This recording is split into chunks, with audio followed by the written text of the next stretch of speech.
Government कमला Modi girls college नीम का थाना के बीए पार्ट सेकंड के पॉलिटिकल साइंस के विद्यार्थियों का ऑनलाइन क्लास में स्वागत है। मैं doctor Ajit, assistant professor political science.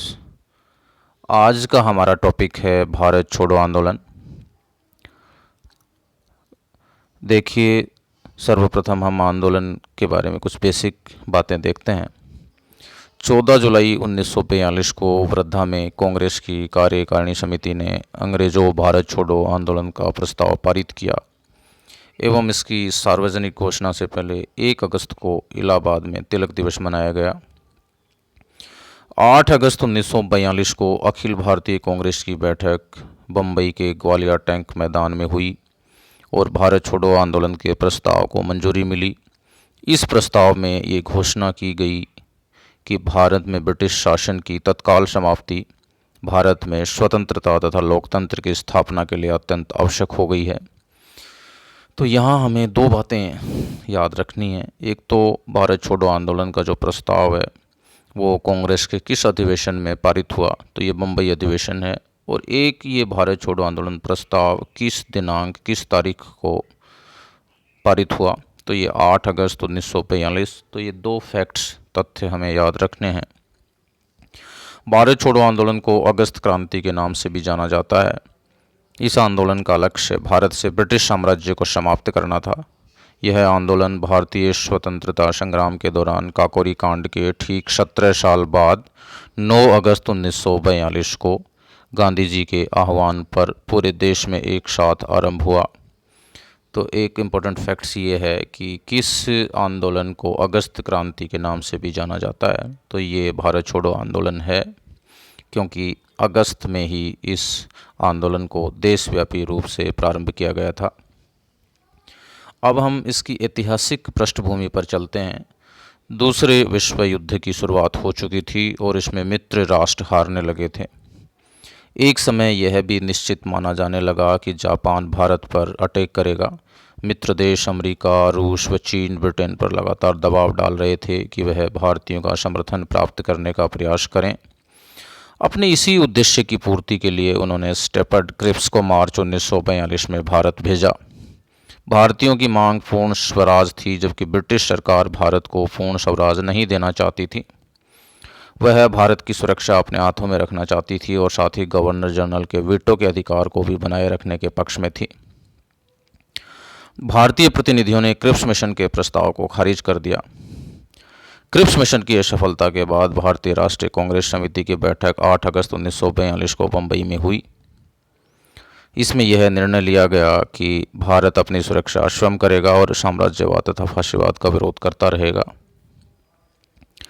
इसके पश्चात कांग्रेस भारत छोड़ो आंदोलन का प्रस्ताव लाई, जिसमें कहा गया कि स्वतंत्रता प्राप्ति के बाद भारत अपने सभी संसाधनों के साथ फाशीवादी और साम्राज्यवादी ताकतों के विरुद्ध लड़ रहे देशों की ओर से युद्ध में शामिल हो जाएगा।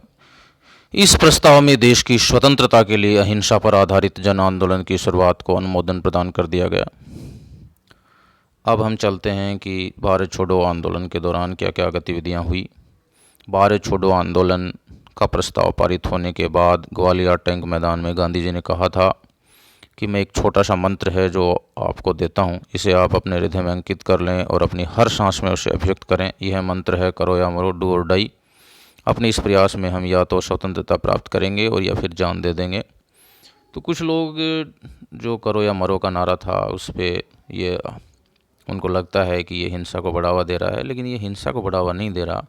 करो या मरो के नारे का सीधा सा मतलब गांधी जी के अनुसार था कि हम इस बार आज़ादी के लिए, पूर्ण स्वाधीनता के लिए अल्टीमेट प्रयास करेंगे और इस अल्टीमेट प्रयास में हमें अपनी जान भी देनी पड़े तो हमें उसकी भी परवाह नहीं करनी है। तो यहाँ हिंसा का बोध नहीं है, यहाँ स्वतंत्रता प्राप्ति के लिए पूर्ण प्रयासों का जिक्र है। इस तरह भारत छोड़ो आंदोलनों के दौरान अंग्रेजों भारत छोड़ो एवं करो मरो भारतीयों का नारा बन गया। ब्रिटिश सरकार द्वारा रात को 12 बजे ऑपरेशन जीरो आवर के तहत सभी बड़े नेता गिरफ्तार कर लिए गए और उन्हें देश के अलग अलग भागों में जेल में डाल दिया गया। गांधी जी को पुणे के आगा खां पैलेस में रखा गया तो अन्य सदस्यों को अहमदनगर दुर्ग में रखा गया। तो गिरफ्तारियां अंग्रेज़ों ने कर ली। इसमें एक इम्पोर्टेंट तथ्य ये भी बनता है कि भारत छोड़ो आंदोलन के दौरान गांधी जी को कहाँ रखा गया, तो यह पुणे के आगा खां पैलेस में, ये याद रखना है।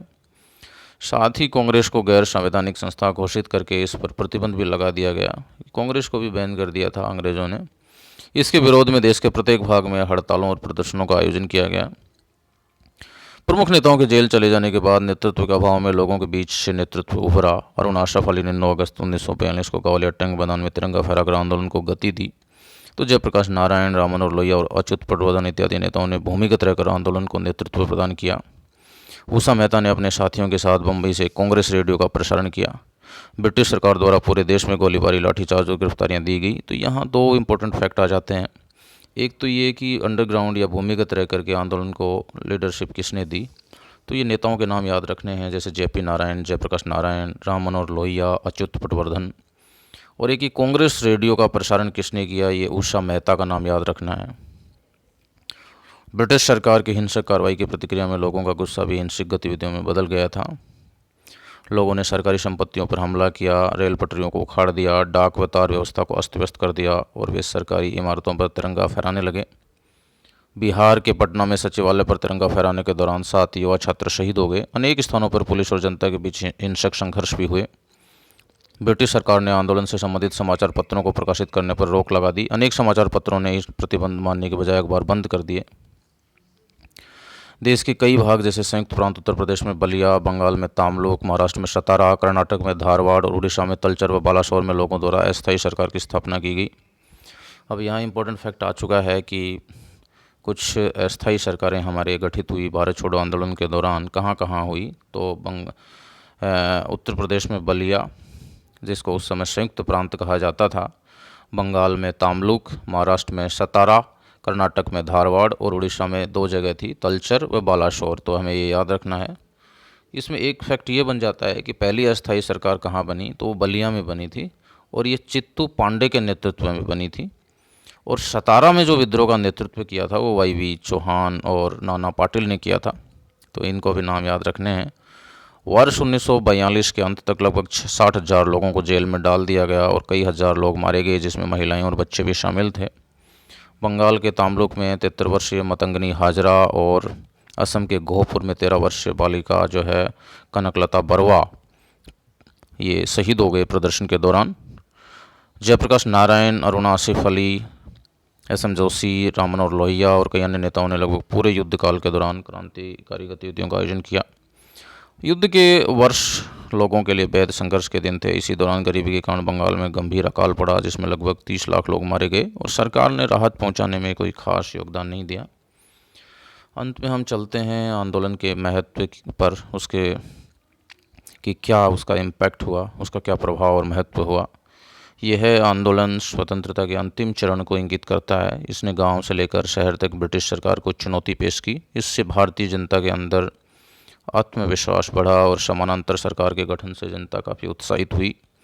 इसमें महिलाओं ने बढ़ चढ़ करके हिस्सा लिया और जनता ने नेतृत्व अपने हाथों में लिया, जो राष्ट्रीय आंदोलन के परिपक्व चरण को सूचित करता है। इस आंदोलन के दौरान पहली बार राजाओं को जनता की संप्रभुता स्वीकार करने को कहा गया। ज्ञातव्य है कि भारत छोड़ो आंदोलन में कम्युनिस्ट पार्टी व मुस्लिम लीग ने भागीदारी नहीं की। तो हम यह कह सकते हैं कि जनता का आत्मविश्वास बढ़ा आंदोलन से, समानांतर सरकारों के गठन से जनता को राहत मिली और जनता काफ़ी उत्साहित हुई।